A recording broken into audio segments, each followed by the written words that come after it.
Hi everyone, welcome to all who joined this first topic. Today we'll see the introduction of this free self-knowledge course that we'll be seeing every Wednesday and Friday through this page. And this course consists of 50 lectures or topics in its phase A and 25 topics in its phase B, in which a lot of information will be delivered, but above all, practical techniques so that we arrive to the direct verification of each one of the topics that we see, and so that we can get to know ourselves and to awaken our consciousness. All the questions that you have in relation to this topic can be left in the comment box, and we will be answering all your questions there in the comment box. So let's start this introductory topic, in which we will see, or we will talk about what is to know oneself and what are the objectives of reaching self-knowledge. You can see that we think that we know ourselves because we know our name, our nationality, our gender, our age, our profession, or our hobbies, or because we know our personality and our behaviors. But comes to happen that this little information that we hold about ourselves, it's not what we really are. It's just what we think we are. In reality, to know oneself is to have achieved identity with one's own divine being. To know oneself identical to one's own spirit. To get to know our inner being. And this is what we can and must define as self-knowledge. And the fundamental thing in life is to get to really know oneself. To get to know where do we come from? Where are we going as a soul? What is the purpose of our existence in this planet? What do we live for? Certainly, knowing oneself is the fundamental thing. And everyone thinks they know themselves when they don't really know themselves. So it is necessary to reach the full knowledge of oneself, and this requires incessant self-observation. We need to start to see ourselves as we are, not as we think we are. Unfortunately, people easily admit that they have a physical body. They accept that they have it because they can touch it, they can see it, but their psychology is a little different. Since we cannot see our psyche, and since we cannot touch it or feel it, for us it is something vague that we don't really understand. But when a person begins to observe himself, to direct our observation not only to the exterior but to the interior, to discover what is inside ourselves, that is like something that is telling us that that is a person that is on the way to get to know himself, because he will begin to realize the need to make an inner change. If he really wants to expand his consciousness and reach the knowledge of his own inner world, he will realize that he needs to start by making an inner change, and that by knowing himself, by getting to know his inner world, he will have the access to the knowledge of the inner world, of the planet Earth, of the galaxy, of the solar system, of the galaxy, and of the whole universe. Because as the Greek sages used to say, or affirmed, know thyself and you will know the universe and the gods. And this is because each one of us has his own divine wisdom, which is that of his real inner being. So we need to get to really know our inner being, so we unlock all the wisdom that is within ourselves.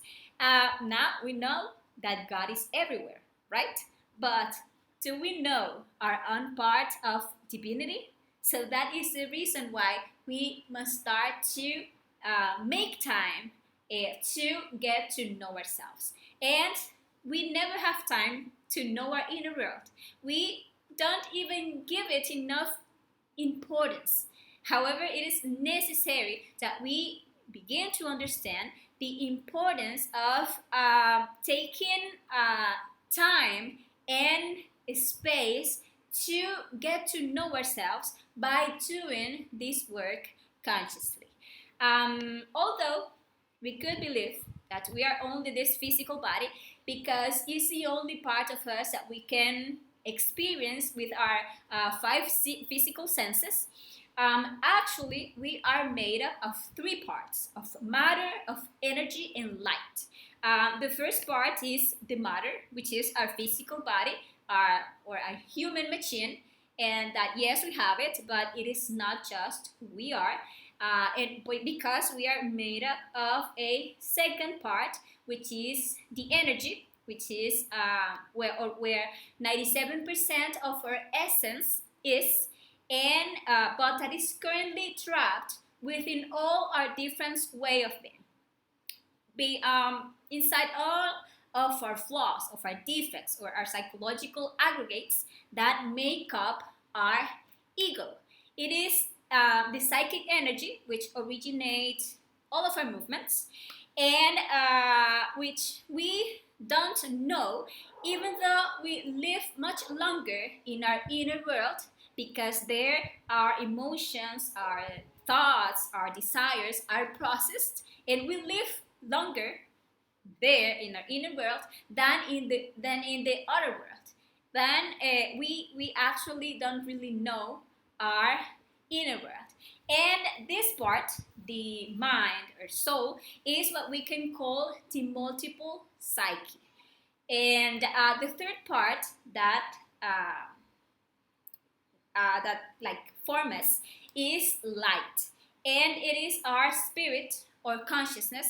It is the 3% of free and conscious essence that resides in all of us, which is our divine wisdom, which is the real, the true, the eternal, or the immortal of each one of us, what is not of time and never passes.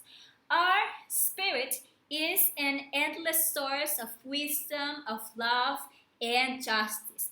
And by awakening this part in us, we will find that guide that will take us throughout this process to reach self-knowledge and to get free that 97% of essence that is currently trapped within our ego and merge it to that 3% to make us more and more conscious until we reach 100% of awakened consciousness, so we get to really know ourselves. And that is what this knowledge is about, to slowly penetrate in that mysterious and wonderful world called oneself.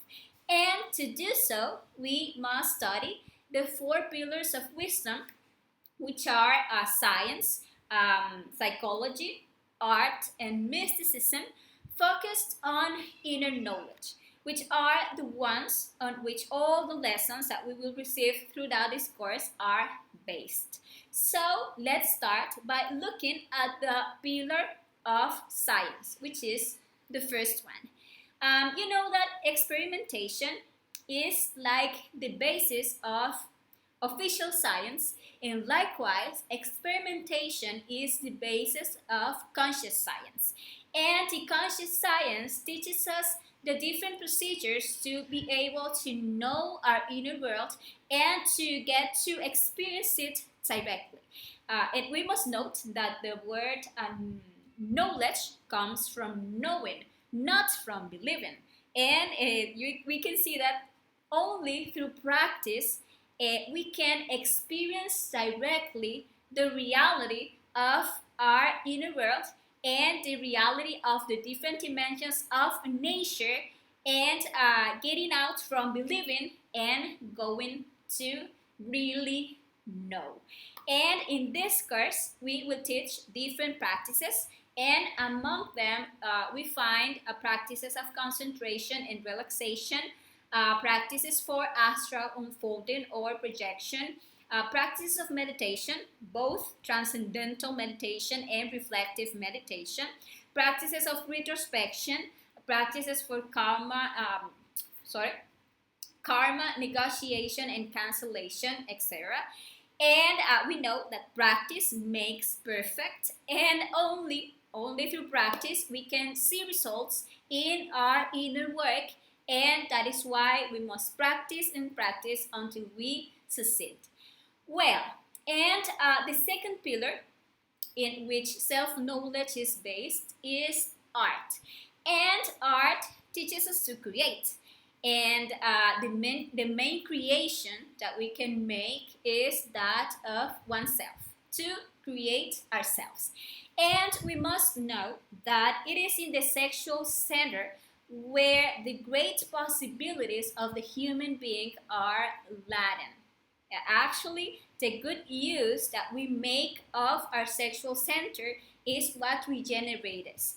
And for this, we must change the way in which we currently practice sex so that we begin to practice super sex or superior sex, and this will allow us to create in ourselves the superior existential bodies of the being.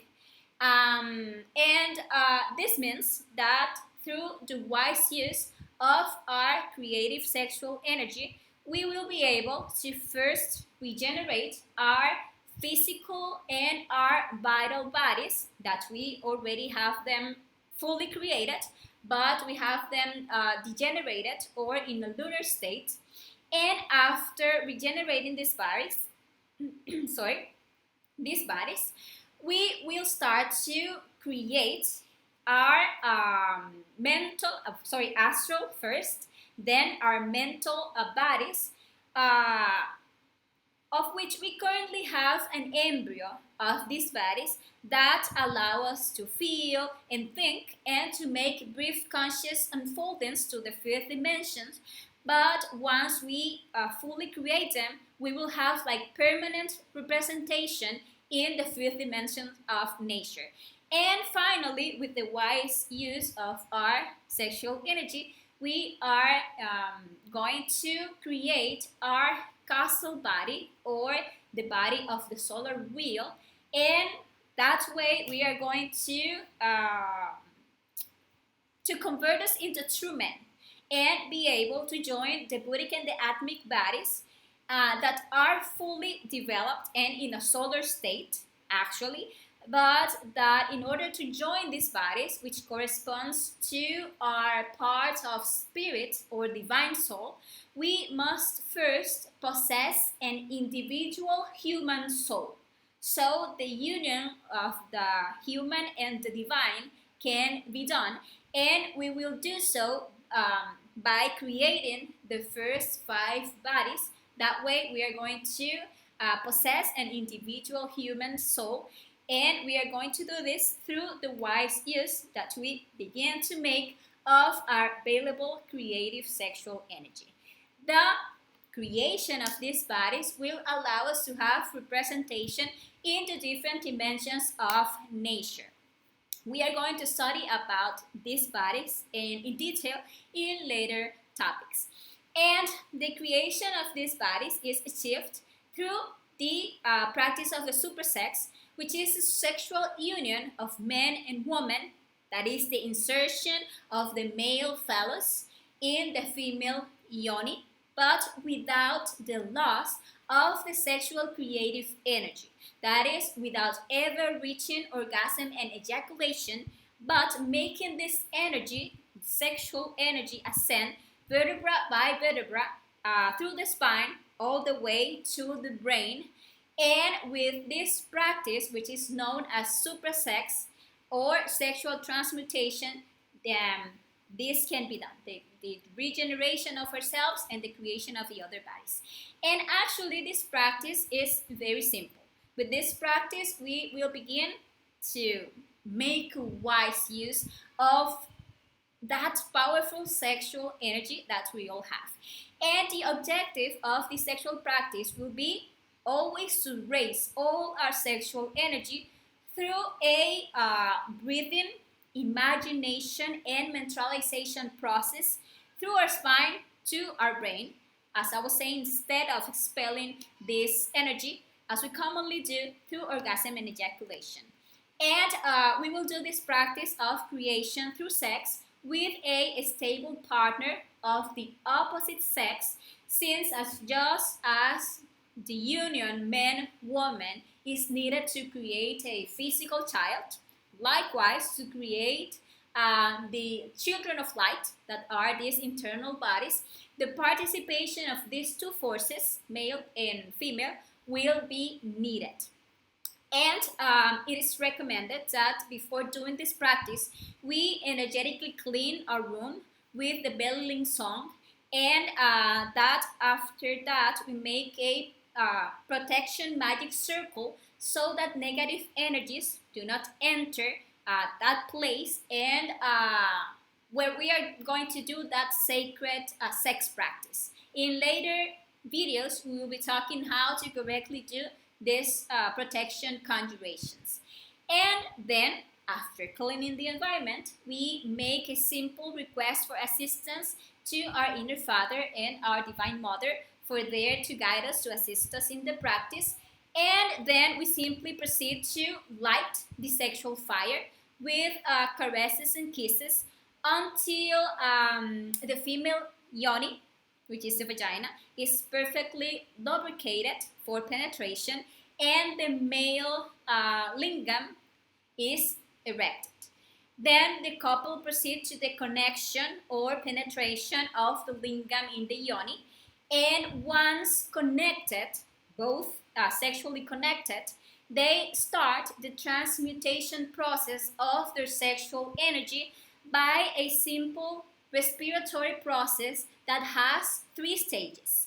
First, they are going to deep and slowly inhale the air, trying to lengthen this inhalation as long as they can, hopefully reaching 20 seconds. And as both inhales, they imagine the air of the entering the lungs and then taking it to the sexual glands, which are the ovaries in the woman and the testicles in the man.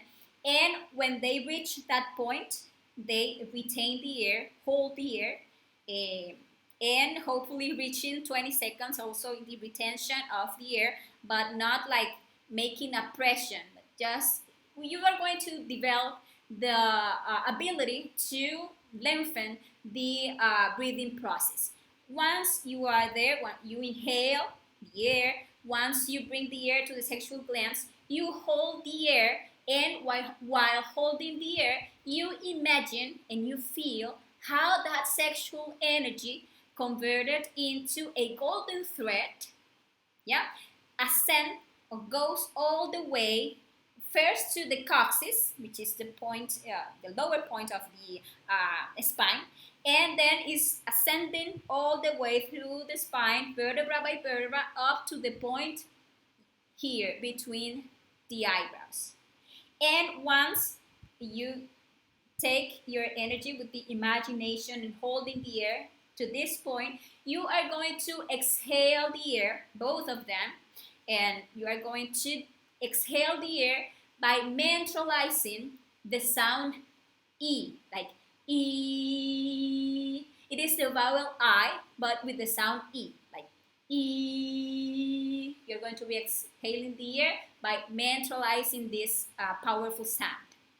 Then, what they are going to do is that they are going to repeat the full breathing and imagination process. Inhale, hold, and while holding, imagine the sexual energy coming all the way through the spine to the point between the eyebrows. And the second time, when we reach this point, you are going to exhale the air by mentalizing now the sound ah.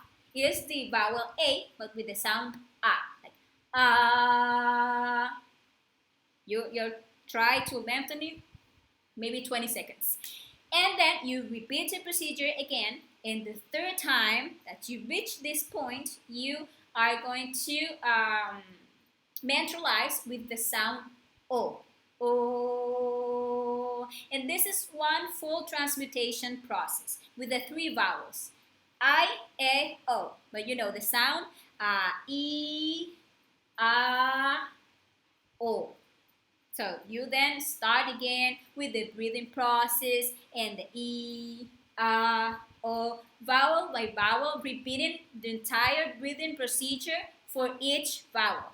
And the pronunciation of these sounds will generate like a specific vibration on that energy that will activate the superior capacity of creation of this sexual energy.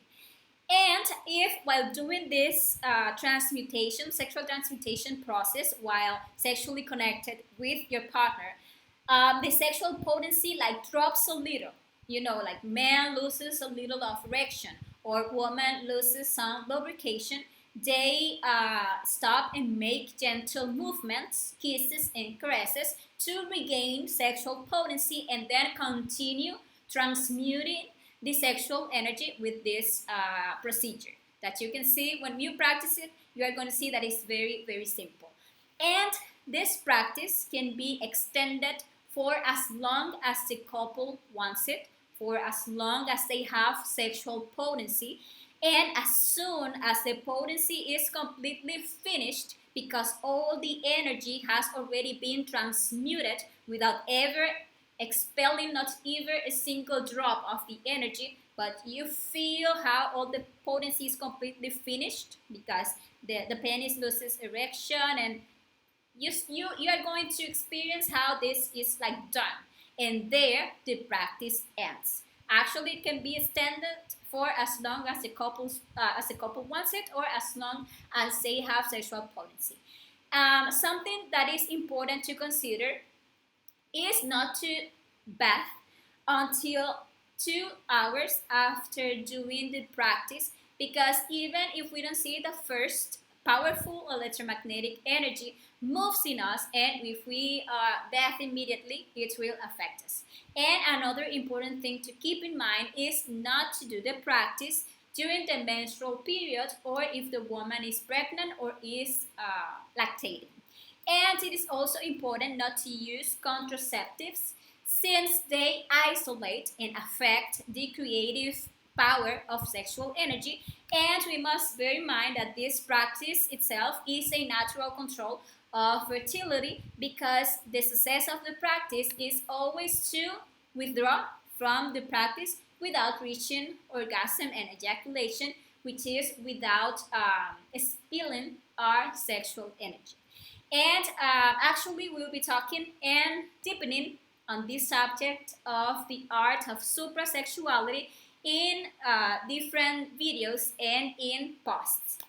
And well, now let's see the third pillar of inner wisdom, which is psychology. Well, we must get to observe and comprehend that many people live inside us, that we are never identical. Sometimes a petty person manifests itself in us, others an irritable person, others a happy person, others a sad person, at any other time a splendid, benevolent person, later a gossipy or scandalous or slanderous person, then a saint, then a liar, etc. And our energy is actually bottled in each one of our defects. We are like human machines. We are like simple puppets managed by invisible strings. We lack a true individuality. Each defect moves in a different direction. That is why we are never the same. When we seriously observe ourselves, when we seriously direct our attention to our inner world, we are surprised by so many flaws. Each of our flaws is a different person. And by eliminating any of our defects, the amount of consciousness that this defect had trapped is released. With the death of each one of those selves, we recover wisdom and we recover the love that were like locked up in that defect. And in this way, the sparks of consciousness are liberated and they are integrated into the free consciousness. So we must understand that in each of the details of our anger, of our impatience, of our laziness, of our lust, of our envy, our jealousy, our greed, our fears, our concepts, our beliefs, our judgments, our negative reactions, our sadness, our vices, our pride, our betrayals, etc., etc., etc., is where all the consciousness that we currently lack is trapped. And only by doing a conscious work of understanding and consciously eliminating each of our negative ways of being, we will reach the development of our consciousness. So let's see what is the method for the liberation of the consciousness through the practice of the psychological death or the elimination of the ego. The first step, let's say, is to self-observe.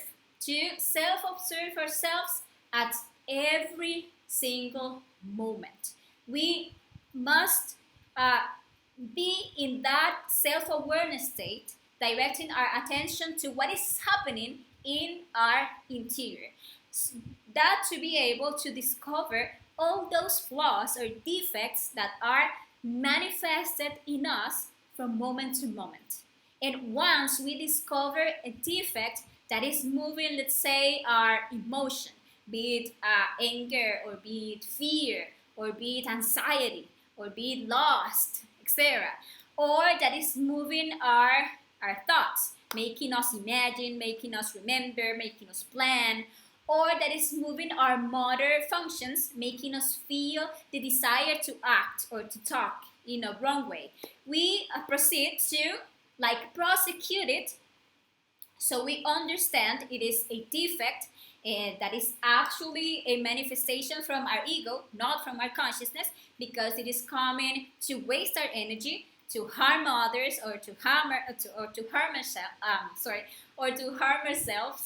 And once we understood it is a defect, it actually must be eradicated from our interior, and this is achieved by means of a plea for assistance for that elimination to our particular Divine Mother, which is the power of love of our consciousness. Actually, this is just a representation because our Divine Mother is a force of our consciousness. It's the power of love that has the power to transform us and regenerate us. So she has the power to eliminate every single defect that we get to observe in ourselves, and that we get to understand, to comprehend that it is actually a defect, that it is a part of our ego, and we just have to mentally ask her, Divine Mother, eliminate this defect, and you are going to experience how the tension that the defect is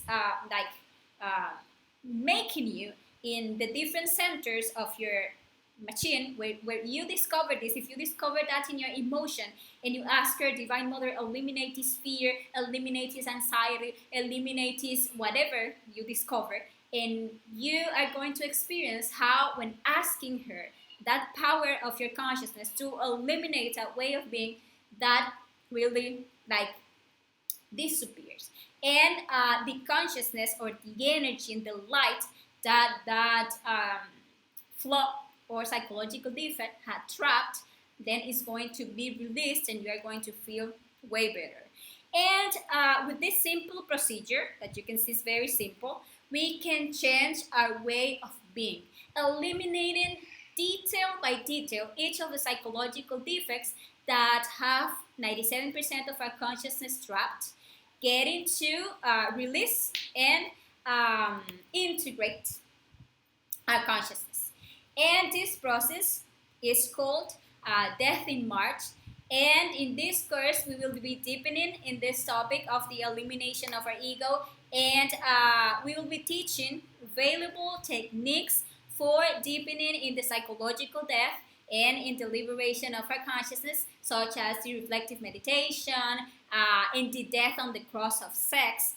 So we are going to be talking a lot more about this pillar of psychology in different topics. Now, let's see the fourth pillar of inner wisdom, which is the mysticism. And mysticism teaches us to love work, both the interior and the exterior work. A person begins to know, or a person that begins to know the inner world, he starts to verify the reality of his own particular divine being. And both in the work of the creation of the bodies through sex, and in the disintegration of defects, and in the work of sacrifice for humanity, that we are going to talk now about that, it is necessary to develop the love of work, but for work itself. And this is, let's say, one of the most difficult things because of the state we find ourselves in. Because we are used to working for money or other interests. Sorry, let me plug this. And when we have to work without these kinds of incentive, we don't feel like doing. But when we develop the selfless sacrifice for humanity, we begin to experience love for our inner work. We begin to experience love for our exterior work, with the work for humanity. We start vibrating with the marvelous force of love, and we actually experience a very important change in each of ourselves, because mysticism is experienced directly in the sacrifice for humanity. And what is sacrifice for humanity? It is to, in a disinterested way and without distinction of race, age, color, status, etc., we give this knowledge to everyone in its pure form, without mixing it, without adding or taking away things from it, and without charging for it in any way, so that everyone, if they wish so, can come to know themselves. And only through practice and direct experimentation can we perfect our ability to do, which we will call mysticism, since love is not possible without actions. And finally, let's see what are the objectives of self-knowledge. What are we going to achieve if we embark on a journey to get to know ourselves? Well, the first thing is to achieve the self-realization of the being. And we are going to do so by achieving the regeneration of the human being, that is ourselves, achieving the liberation of all of our consciousness, that is another objective. Another objective is the creation of the superior existential bodies of the being, to get to know all the laws that actually subject us, so we can transcend these laws.